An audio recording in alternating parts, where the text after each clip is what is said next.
কিছু হলেই মিথ্যা কসম খাওয়া, এটা ব্যবসায়িক যারা এদের সাথে আরো বেশি জড়িত। বা এত টাকায় কিনেছে, আল্লাহর কসম, কি দরকার আপনার কসম খাওয়া?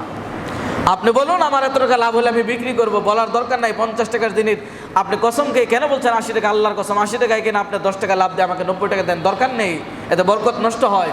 সারাদিন বিক্রি করবেন, দিন শেষে দেখবেন আপনার বরকত নাই। কেন? ওই যে মিথ্যা কসম খেয়েছেন। আপনার ওই শব্দ বলারই দরকার নাই এত টাকা কিনা।